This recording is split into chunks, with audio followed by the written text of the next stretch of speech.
Assalamualaikum warahmatullahi wabarakatuh. Kita lanjut pada pertemuan 15 ini hari dengan materi Lembaga Keuangan Internasional pada mata kuliah Bank dan Lembaga Keuangan Bukan Bank.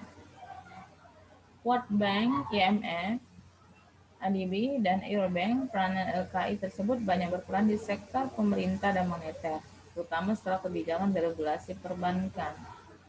World Bank atau Bank Dunia, IBRD atau International Bank for Reconstruction and Development, beroperasi 25 Juni tahun 1946, anggota awal 44 negara.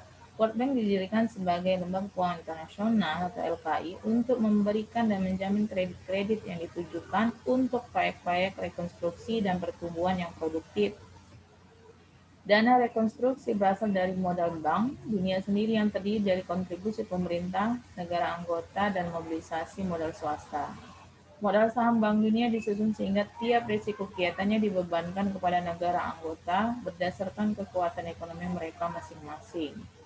Bank Dunia adalah intergovernmental yang mendasarkan pada pasar modal di dunia untuk sumber keuangannya. Peran utama yang pertama kali dilakukan adalah proses rekonstruksi negara-negara akibat Perang Dunia II. Setelah itu, konsentrasi kegiatannya untuk kegiatan pembangunan di negara-negara yang membutuhkan. Fungsi utama World Bank, tugas utamanya adalah memberikan pinjaman untuk proyek-proyek produktif demi pertumbuhan ekonomi di negara-negara sedang berkembang yang menjadi anggotanya. Pinjaman lunak digunakan untuk industri pembangkit tenaga listrik, pembangunan jalan, kereta api, pelabuhan, bandara, saluran pipa migas, telekomunikasi, pertanian, industri, pengadaan air, pendidikan, dan juga ekspor impor. Keanggotaannya ada IFC, adalah International Finance Corporation, ada IDA, International Development Association. IFC ini berfokus ke negara berkembang dan IDA berfokus ke negara miskin. Seluruh kekuasaan World Bank berada di bawah Dewan Komisaris yang terdiri dari para komisaris yang mewakili negara anggota. Masing-masing negara anggota menunjuk satu orang komisaris. Pertemuan Dewan Komisaris sekali tiap tahun. Untuk operasional World Bank, ditunjuk Dewan Direksi yang berkantor di markas besar Bank Dunia di Washington DC. Kegiatan World Bank berlaku sebagai agen pelaksana untuk studi kelayakan sebelum penanaman modal dilaksanakan oleh UNDP. UNESCO, FAO, WHO, dan ILO bekerja sama dengan World Bank secara ekstensif dalam mengidentifikasi dan menyiapkan proyek-proyek di bidang yang relevan. Kriteria peminjaman dana World Bank. Yang pertama adalah pinjaman yang diberikan adalah proyek khusus tertentu di negara anggota atau di wilayah yang diawasi negara anggota. Yang kedua, proyek layak dibiayai secara teknis maupun ekonomis dan merupakan prioritas utama bagi pembangunan ekonomi negara yang bersangkutan. Proyek dikelola secara baik mulai dari sebelum pelaksanaan sampai setelah selesai. World Bank yakin bahwa negara peminjam yang prospektif tidak dapat memperoleh pembiayaan dengan syarat-syarat yang wajar dari sumber lain. Untuk proyek non-pemerintah, maka harus ada jaminan yang dapat dipercaya bahwa pinjaman akan dilunasi dan pinjaman tersebut tidak menjadi beban bagi perekonomian negara peminjam. Pinjaman yang diberikan oleh World Bank umumnya meliputi sebagian atau keseluruhan jumlah biaya-biaya dan proyek yang diusulkan dalam valuta asing. Dalam hal tertentu dapat juga dalam mata uang lokal negara yang bersangkutan. Secara periodik, World Bank mengirim misi ekonomi pada negara-negara anggota untuk melihat kemajuan dan masalah-masalah pembangunan dan kebijakan perekonomiannya. Penilaian meliputi kebijakan pemerintah mengenai perpajakan, investasi, rencana pembangunan bantuan luar negeri, mobilisasi dan alokasi, sumber dana yang ada, program pengembangan lembaga. Memberikan konsultasi dan saran-saran mengenai perubahan kebijakan kepada pemerintah suatu negara berdasarkan apa yang diperoleh World Bank dari misi ekonomi yang melakukan visit. International Monetary Fund atau disingkat dengan IMF merupakan sister agensi dari World Bank didirikan bersamaan dengan World Bank. IMF memfokuskan pada masalah moneter, sedangkan World Bank memfokuskan pada pembangunan ekonomi. Tujuan utama IMF adalah meningkatkan kerjasama moneter internasional, mengembangkan ekspansi dan pertumbuhan seimbang dalam perdagangan internasional, meningkatkan stabilitas kurs, menurunkan restriksi kurs, memperbaiki ketidakseimbangan neraca pembayaran, membantu usaha untuk meningkatkan pertumbuhan ekonomi negara anggota melalui pemberian pinjaman untuk proyek pembangunan yang produktif.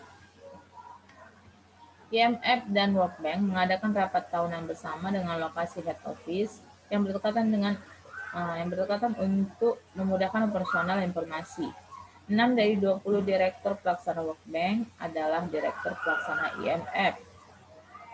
The ASEAN Development Bank atau disingkat dengan ADB adalah Bank Pembangunan Asia, berdiri tahun 1966, bertugas meningkatkan pertumbuhan ekonomi serta bekerja sama dengan semua pihak yang berkepentingan di Asia. ADB merupakan lembaga pengembangan keuangan internasional yang melaksanakan penyaluran dana, mensupport investasi, dan memberikan technical assistance pada negara-negara berkembang yang menjadi anggotanya. Fungsi dan tujuan. Yang pertama adalah menyokong investasi modal pemerintah maupun swasta di wilayah Asia untuk tujuan pembangunan. Yang kedua, memanfaatkan sumber daya yang tersedia untuk membiayai pembangunan dengan memprioritaskan wilayah dan subwilayah Asia. Sangat diutamakan adalah kebutuhan dari negara-negara kecil atau negara yang sulit berkembang di wilayah Asia. Yang ketiga, menyehatkan perekonomian dan meningkatkan ekspansi perdagangan luar negeri, terutama di antara negara-negara Asia sendiri. Memberikan technical assistance untuk menyiapkan, membiayai, dan melaksanakan berbagai program dan proyek-proyek pembangunan, termasuk memformulasikan usulan bagi proyek-proyek tertentu. Bekerja sama dengan UN dan organisasi di bawahnya untuk kepentingan investasi dan pengembangan dana di seluruh wilayah negara. Kegiatan dan jasa lainnya sesuai tujuan ADB. Anggotanya anggota IKP atau the Economic Commission for Asia and the Far East. Negara di wilayah Asia dan negara berkembang di luar Asia yang telah menjadi anggota PBB. EKP adalah badan khusus PBB yang berpusat di Bangkok, Thailand atas inisiatif negara Asia anggota PBB yang bertujuan memperoleh pengakuan atas status Asia yang baru dalam segala kejadian dunia, termasuk finansial dan non-finansial. Aktivitas ADB yaitu memberikan fasilitas pinjaman dengan tetap mempertimbangkan tidak berakibat pada tekanan pada neraca pembayaran negara yang bersangkutan. Evaluasi proyek yaitu meliputi kondisi kelayakan ekonomi, teknis dan keuangan, teknologi baru, peningkatan kesempatan kerja. Jasa konsultasi dan tenaga ahli untuk misi tertentu berdasarkan kontrak proyek jangka pendek atau jangka panjang. Eurobank adalah bank komersial yang memfokuskan kegiatannya di currency market. Ciri khusus Eurobank yaitu dapat memberikan pinjaman dalam falas, yaitu salah satu bentuk dari currency, dengan bunga yang lebih rendah. Menerima deposito falas mana saja dengan bunga lebih tinggi. Kenapa bisa memberikan pinjaman bunga rendah dan deposito bunga tinggi? Karena Eurobank tidak terkena beban reserve requirement yang dibebankan oleh bank sentral tempat bank tersebut terdaftar beroperasi. Reserve requirement adalah permintaan atas cadangan likuiditas bank mengacu pada kemampuan bank untuk menaikkan sejumlah dana tertentu dalam jangka waktu tertentu, atau memiliki sejumlah sumber dana yang dapat memenuhi seluruh kewajiban. Euro currency disebut juga external money market, meliputi bank-bank yang menerima deposito dan memberikan pinjaman dalam valuta asing. Pihak ketiga dapat menyimpan dana dan dapat menikmati fasilitas pinjaman. Dengan fasilitas yang lebih menarik tanpa RR dari bank sentral, tapi kenapa tidak semua atau tidak terlalu banyak pemilik dana dan peminjam yang beralih ke Euro currency market? Satu alasan penting bahwa banyak pemerintahan suatu negara yang membuat aturan pengendalian lalu lintas valuta atau exchange control, yaitu membatasi para pemilik dana dalam menginvestasikan dananya di luar negeri. Skema neraca Eurobank ada aktiva dan pasiva, di mana aktiva adalah simpanan pada US Bank dan simpanan pada Eurobank yang lain, dan pinjaman yang diberikan adalah US Bank, bank-bank domestik, bank sentral, pemerintah, dan perusahaan swasta non-bank. Dalam pasiva ada kewajiban pada Eurobank yang lain, deposit swasta non-bank, bank-bank domestik, bank sentral, dan pemerintah, termasuk juga equity.